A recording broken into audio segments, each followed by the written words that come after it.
All the values which people follow are gross values. Most of the values are absolutely gross.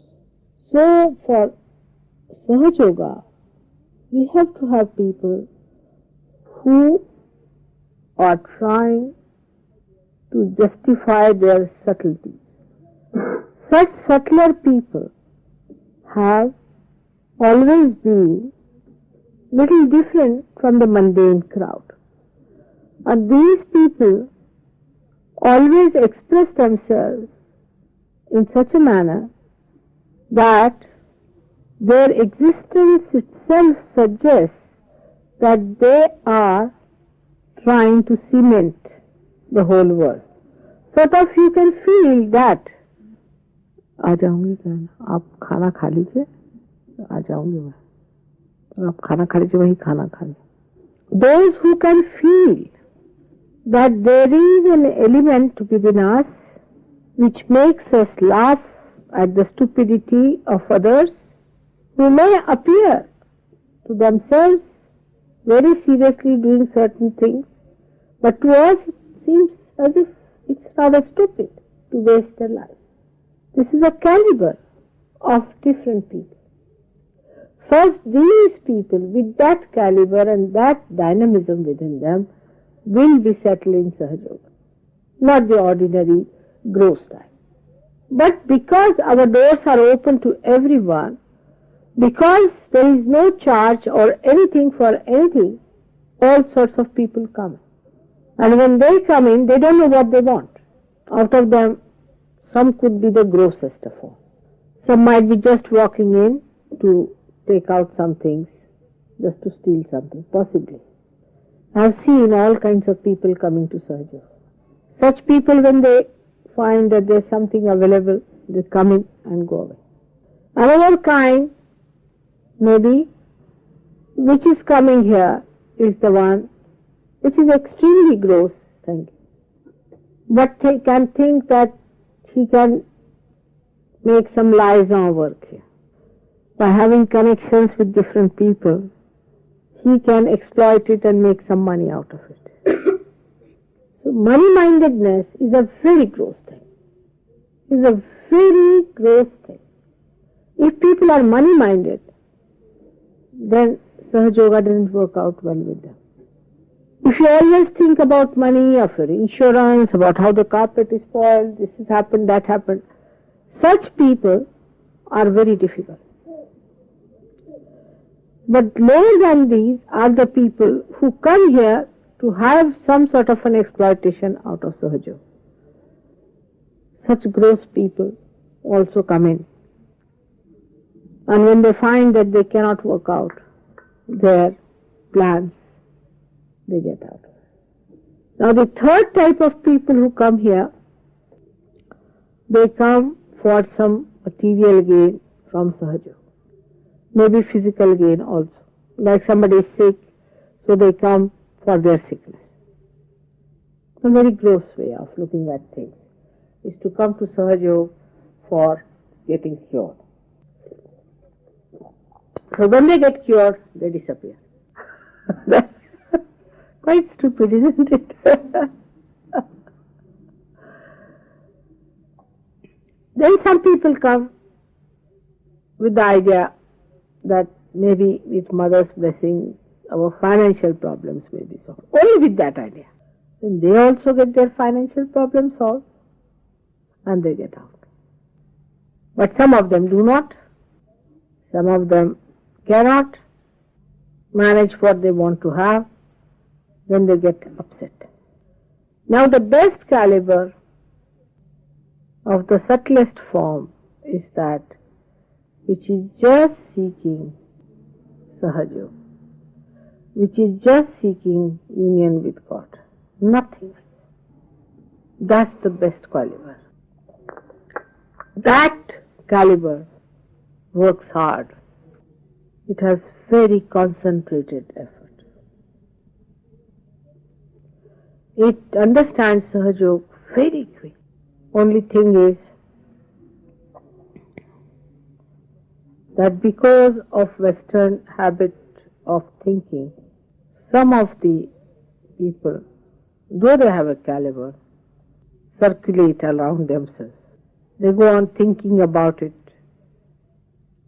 discussing about it, arguing about it, and then they become stationed at a point. Otherwise, it goes little round and round itself. They have a caliber, they have a height. They definitely have. As we call, they have that weight. They can feel their element. But still they go on as a habit, you see, because they are used to it, they go on encircling round and round and round. They have to steady themselves. But the caliber of a person who just wants to be, to become, can never be deterred by anything. Because he is subtle in a way. In his lifetime he feels the subtleties of the unconscious. He has felt his archetype images of these deities. He has known them. He has these eruptions within him. He identifies and he recognizes the subtleties that he has felt, and he tallies them with Sahaja. And Sahaja gets him like that. Now these subtleties which I am describing to you come to you not through your mental effort of this lifetime, but comes to you from the experiences of many lives you have gone through. And as soon as you come near Sahaja, you start sucking. That is the best caliber. But because the door is open ajar, the grossest of gross also can come. But sometimes they come this way and go back the same way. Some of them, they come halfway and rush back. Some of them come inside and get out from the other side. But those who stay are the people who are subtler by nature. It is a very subtle happening. If you have lost your subtleties, say some people, as I said, even doing hard work with your fingers, you become insensitive, even physical disrespect to your fingers. You become little bit insensitive. Even when you get your realization, you may not feel the vibrations that good. But that is not so important. Of course, vibrations you must feel for realization. But maybe due to some external reasons also, or maybe due to some physical problem, you may get a situation where you may not feel the vibrations so much. But doubts would not rise in your minds because there are no vibrations. You would just think that yes, the vibrations are not there, I must get my Vishuddhi Chakra all right. But it is there. And even if the doubts come in, a subtle person will fight it, will argue it out. But a gross person won't. The subtle person is a brave man. And his bravery comes from his built-in capacity of those subtleties. He does not succumb to doubts. He does seize it, he fights it. He does not succumb to it. But Sahaja Yoga is such a wonderful thing. Even those people who sometimes looked very gross suddenly came out with such beautiful manifestation of subtleties that it is surprising. But that is exceptional.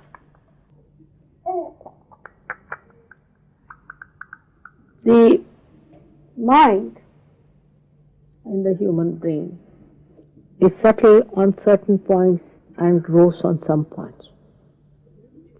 It's more surprising. Maybe background, maybe the, can you take her that at the back? Because, that's disturbing now. Just now take her at the back. Alright? Good. Just give her a seat to sit down, alright? Sorry. Then I'm going to take you in my lap. Huh? She's very unhappy to leave the place. Let her. It's a very subtle subject. Please pay attention. If a genius is created, or we can say we call it a prodigy, but I would call it a genius. There's a difference between a prodigy and a genius.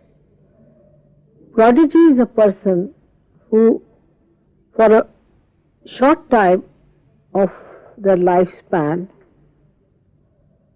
suddenly become very talented. And after some time, the talent goes away. And a prodigious person may be mentally absolutely very, very low, very low. So it is done by some sort of a spirit possession. But a person who is a genius is a person who has those sensitivities. The mind which is covered with thoughts, which is thickened, which is gross, can be thinned out at certain points and could be very sensitive to certain points. For example, some people could be very sensitive to music. Some could be to art. Some could be to human beings. Some could be to other things which might make them something rare people.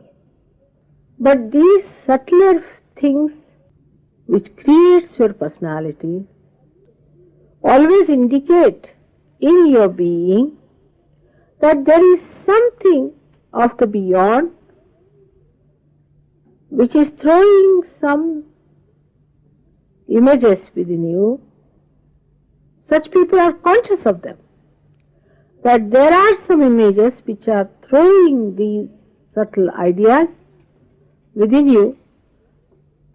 They are erupting some new commotion within you, and once you start feeling them, you are compelled to put them down somewhere. That's how the poets are created, musicians are created, great masters are created.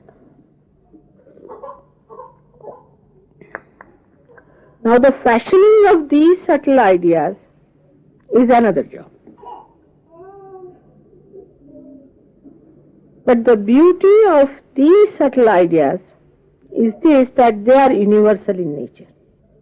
If they were not, they would not be so much appealing to everyone. So there is something universal in those. And that universality, when manifested or fashioned into some expression, then it is absorbed universally. Now it depends on the person how much he is closer to those images and to the image of a spirit. If such a person is a realized soul, then the expression is heaven.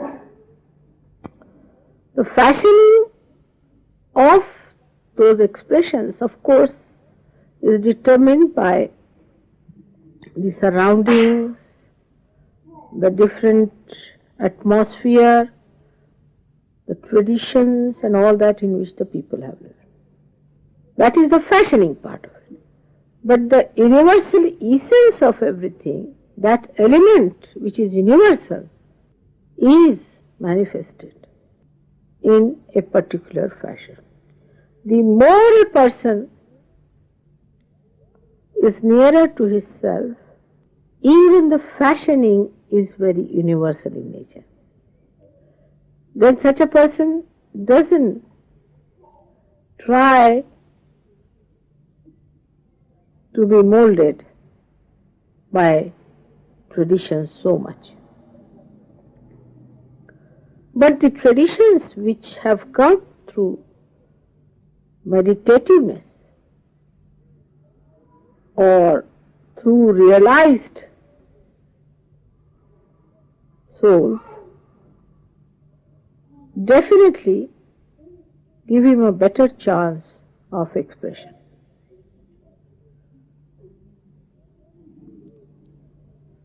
So the fashioning also evolves gradually in every country, in every place,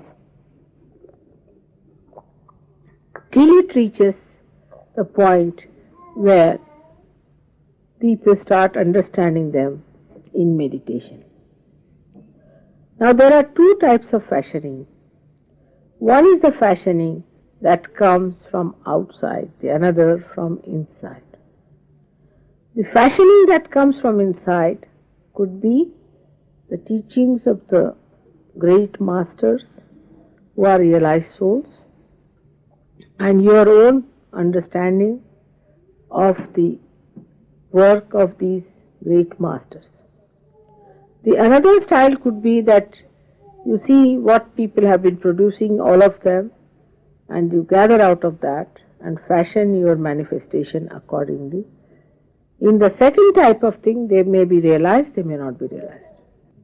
Now when we go to Sahaja, even a person who is not a genius, who has never been a genius, who had no idea of any special expression in life, can get realization, and of the highest type. Maybe much more than a genius, because genius might have become a genius by now. You see, his ego must have bloated out, he might be a genius instead of a genius.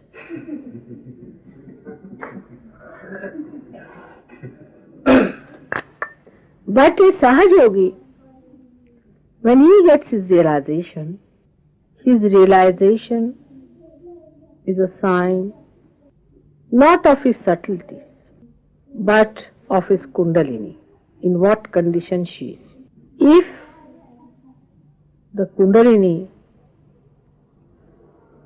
is absolutely frozen, that means a person has no desire to have realization. He is coming to Sahaja to make some money out of it, or to make some name out of it, or to be he could be a burglar coming as Sahajogi to burgle away, say, my shoes. Such a person can be very difficult for realization. But maybe with some people who have some basic problems also, can have their kundalini completely frozen out. But people of very ordinary appearances, of very ordinary life, could be very subtle, much more than all these geniuses and geniuses put together, because they can feel their self. Such people do not cheat themselves or others, no question. Their whole attitude towards Sahaja is like a person who is dying and gasping for air. They are just struggling to get the truth. They have no other interest in life but to get to the truth. Such people could be very strong-headed, could be very different from normal. They may think many things stupid. Even, you see, just to have a wife and children and family is quite stupid, isn't it? That's not the end of life. It's quite a stupid thing to do. I don't say that you give up that, but it's not the end of life. It's all right, it's a part of it. You are not to be lost in it. We believe that marriage is important. We believe that in the marriage, husband and wife should be very much understanding each other. There should be love between the two. There should be enjoyment. so that the children also feel the security of the family, so the society improves. All this is all right. But that's not the end of it. In India you'll find many families like that, where a husband and wife are carrying on nicely, children are nice, their money is in the bank. When they die, the money goes to the children. When the children are married nicely, then they have their children, money goes to the bank. When they die, the money goes to them. Goes on day in and day out. Nothing, it's so mundane. That doesn't mean I believe in divorces. Of course, that's something nonsensical. To be married means just you have entered into life. At least you should enter into life. That is important as far as entering is concerned. Basic. But that is just the basic. That's not the end of life. If you are a settler person, you will not think what is your advantage monetarily, or what you are doing, what is the thing, what gain you have got. Of course you will see that as yoga is established, your kshema will be established, your well-being will be established. You will see that clearly. It is to be seen, to be thankful. And the kshema is all right, because you should not have worry of kshema, but you should have free time to devote yourself to meditation and to sarjo, so that you don't have too much worry. That's how the kshema comes in.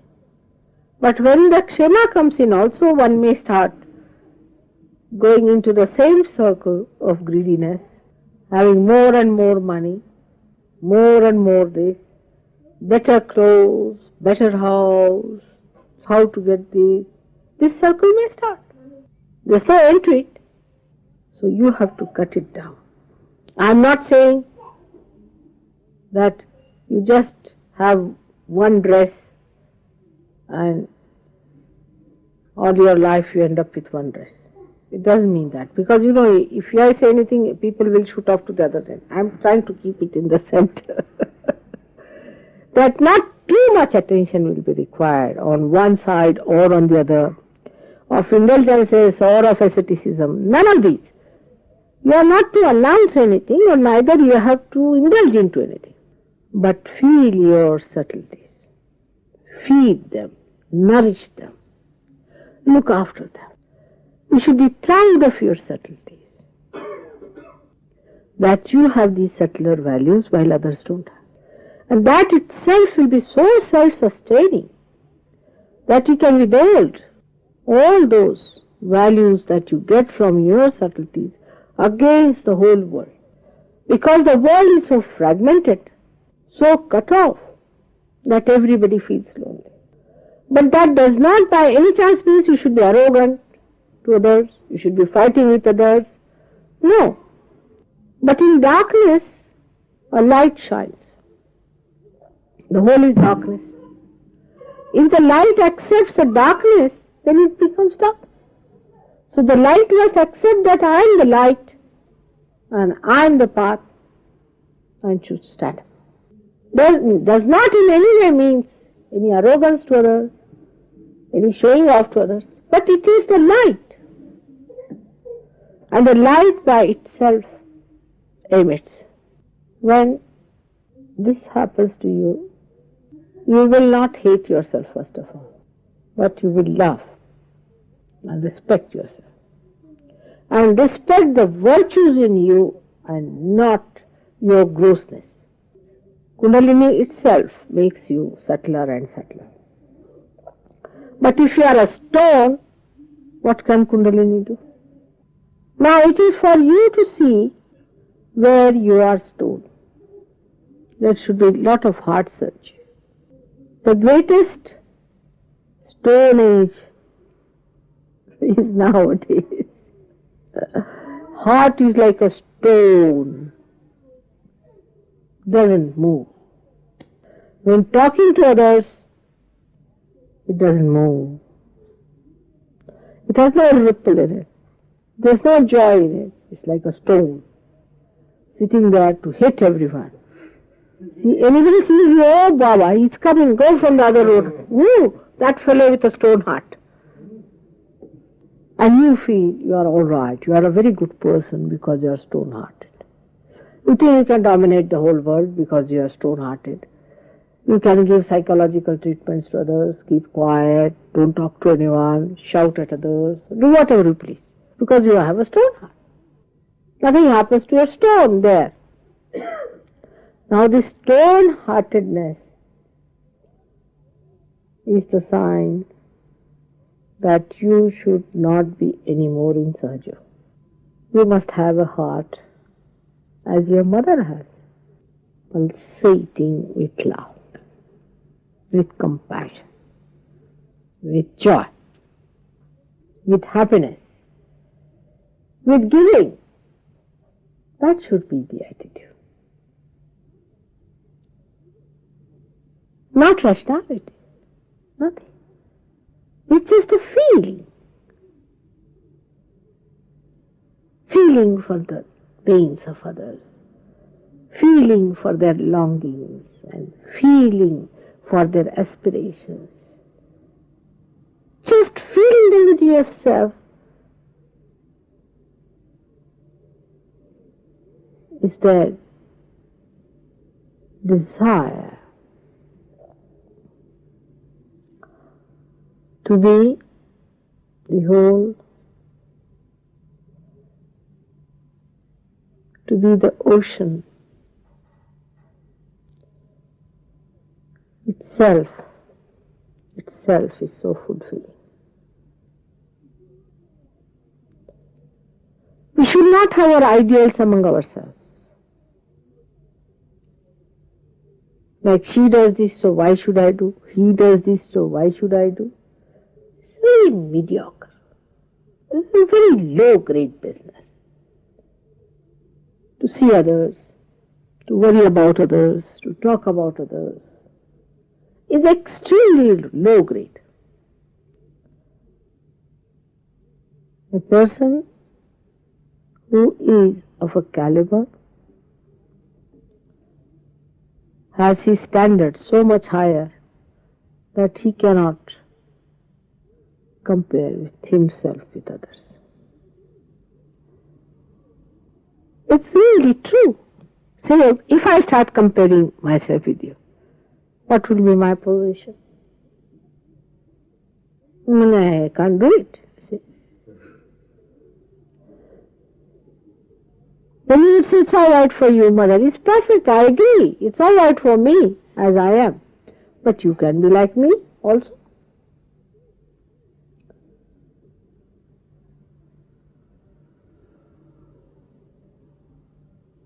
But if I start comparing and thinking, oh God, what is this? Then I should give up doing anything, thinking, where have I come? But when you know that you are not comparing, you are just giving. Question of comparison should not arise at all. At all. It's just feeling. I just feel. In the same way you feel each other.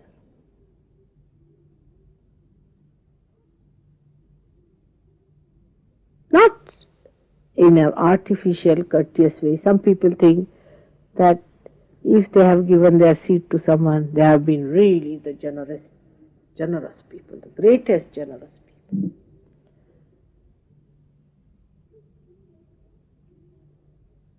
Just be yourself now. Let's see. Just be yourself, and that you are the light. What is the comparison?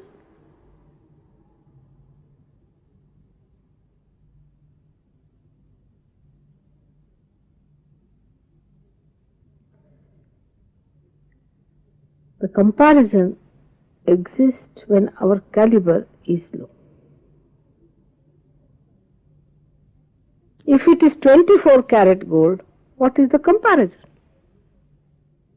It's absolute. If you are at an absolute point, there's no comparison. So try to see that your caliber is that you are of that caliber. And don't worry about gross people. Gross are gross, will remain gross. You just don't worry about them. You keep your caliber all right. And that is what is the most essential part of Sahaja. Thank you very much.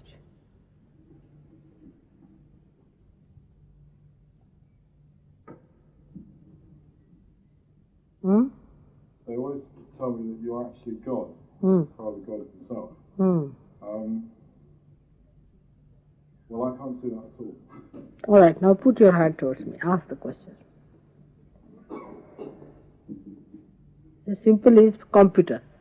Work out your computer. Ask the question. Finished.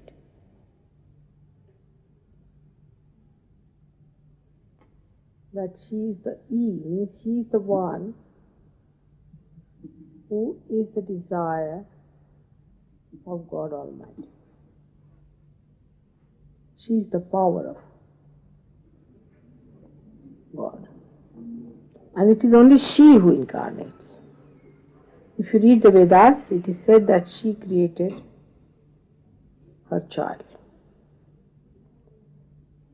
And the first sound that was created was the child. And that sound is the sound what we call as Brahma, or the Logos as they call it.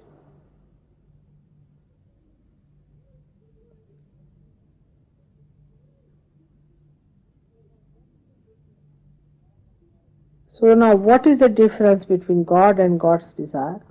What is the difference between sun and sunlight? What is the difference between moon and moonlight? What is the difference between the word and the meaning? So the God Almighty, whom people understand, is just a witness. The day these two things will meet, there won't be any world left. Till they are separated, all these things happen. When they meet and merge into each other, there's nothing left. It just becomes the sound, Brahma. We cannot understand these things because we have never seen two things that merge together as God and His power. We cannot understand anything like that because there is no parallel. Now, you can rationally also see things that people, when they bend before me, their Kundalini starts moving. It is written in the scriptures, only at the feet of Adi Shakti this would happen. Not only that, but you people who have not been to any austere life or anything have got realization, and that your own power is giving them realization, isn't it? There is no one in the whole world today. There may be some realized souls who can give the way you give realization. You go and talk to some great gurus. They are jealous of me. They know who I am. They have told people who I am. But they are jealous. That they don't understand why of all the things I have given you these powers while they don't have. They can't give realization the way you gave. In a second like this, nobody can. You can go and have a look at them. They are great people, no doubt. But your Kundalini works like a jet. They move like elephants. From one chakra to another chakra. The Kundalini doesn't move that way as it moves because I have given you the authority. You can go and meet them and they will tell you. There are thousands of people, they have got disciples. But they don't send them to me. They said, Mother, you will find your caliber. These gross people, you leave it to us. We will manage them. We will send them later on. Just now you find your subtle people. Why Sahaja Yogis are few? Because there are very few subtle people in this world of that caliber. That's why I am always requesting you that do not divert your attention here and there. settle down, become good Sahajogis. Unless and until you really become good Sahajogis, I cannot move to the second strata. Because the first strata is not yet settled down. They are worried about nonsensical things. I just sometimes feel very unhappy to see that you fight among yourselves. This is something so painful. That you say harsh words to each other. You are the cream for me.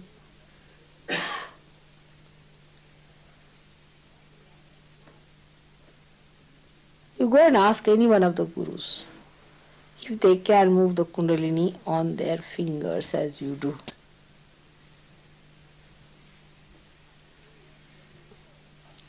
These powers cannot be given by an ordinary person. I look ordinary, no doubt. I have to. But also you have seen me in other forms. That's not important.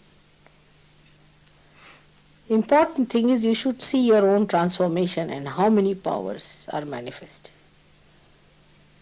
If you go and tell somebody that I have started giving realization and raising Kundalini, they will say you are mad. How can it be? Impossible. Nobody is going to believe you at all. You see, you have got it so easily. Why? Because I recognize that subtleties in you.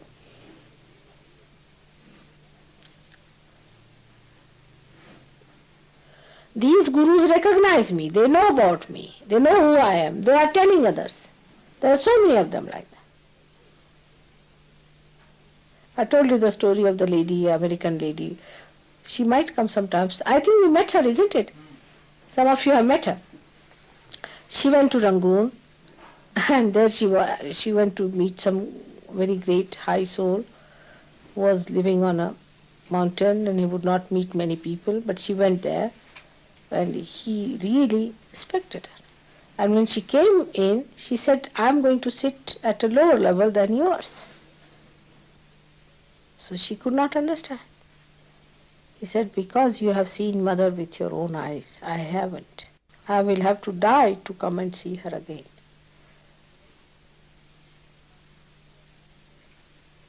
And then she was surprised.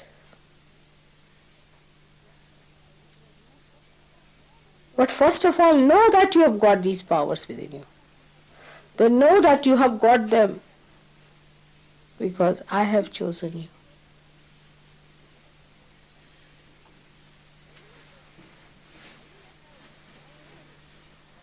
All right? Good. See now? Only thing you get rid of your egos, which give you ideas. You see, sometimes they come like big balloons. So tell yourself, oh Mr. Ego, please get out.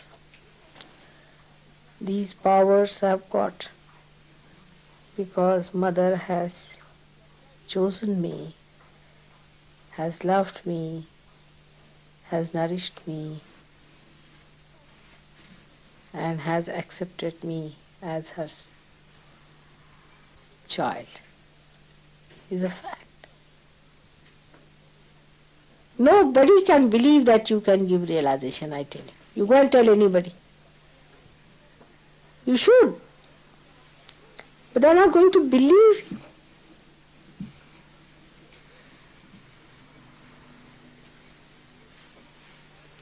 If this flower says that I can become the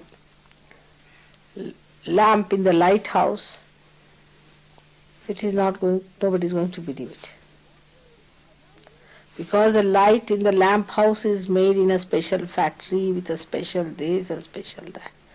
But supposing this flower says so, or if this flower says that I can cure your diseases, nobody would believe, but it may.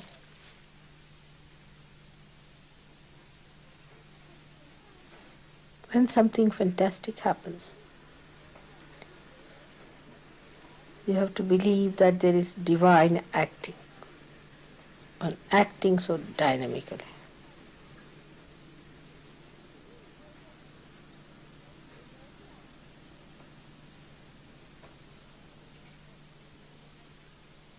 Only thing, Do not waste your energies in gross hankerings and gross wanderings and ramblings.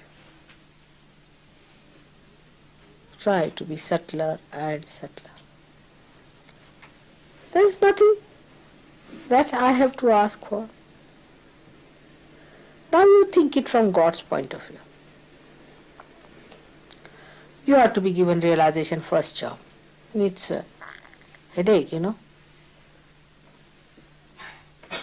Somebody has to take up the headache of giving realization. It is much easier to be crucified once, but to be given realization 100 times. To all kinds of funny kundalinis to be risen. You cannot imagine. And then after giving realization, to tell you all about it, to decode all the chakras, to show you all the chakras, to tell you all about deities, these archetypes and everything. And every word of it is true and acts and works. You have experimented and found out. Somebody has to come down. It has been my lot to come. I don't mind, as I told the other day, any one of you takes my seat, I'll be very happy to be a Sahajogi sitting down there.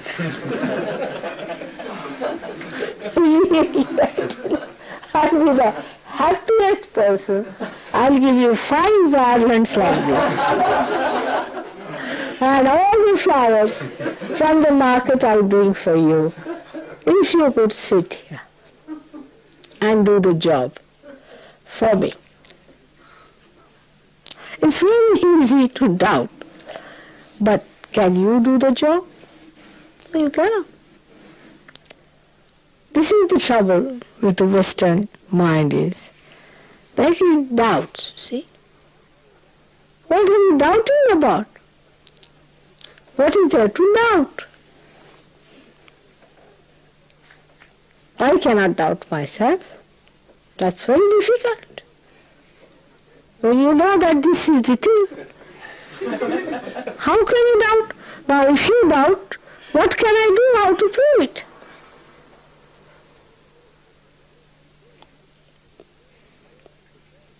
Best way is to understand my love. Through that you'll understand me better. It's much easier to understand me through your heart than through your brains, because I'm very good at blasting them. And I play about with you lots of things by which I really give you a very difficult time. Because if you start thinking, I make you think more. If you start doubting, I make you doubt more. So best thing is to see, as I told the other day, that whatever is in the next room is better to go and see than to sit down here and doubt, or to accept it and sit down here. No, go and see for yourself.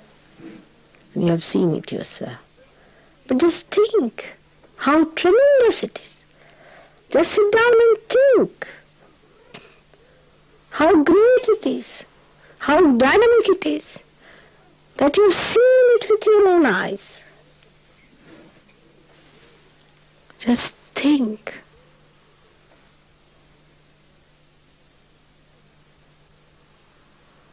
That you have felt it, that you are the people who have got it. You are the first few who have known it. There may be thousands and thousands later. The whole universe may take it up, but you are the first few. Improve your caliber. Come up.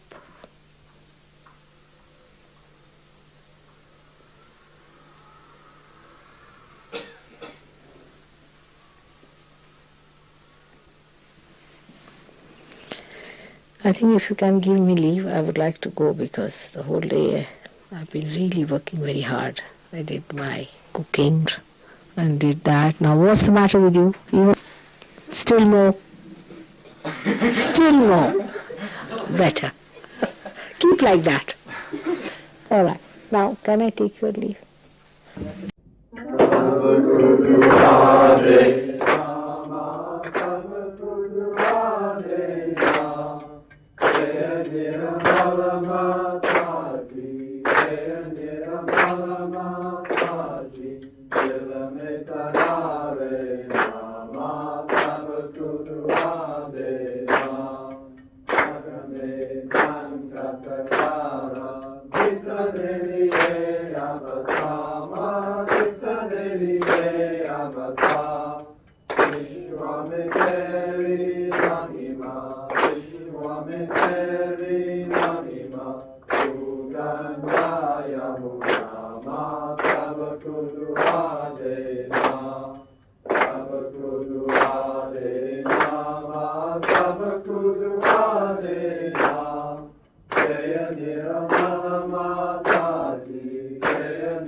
Guru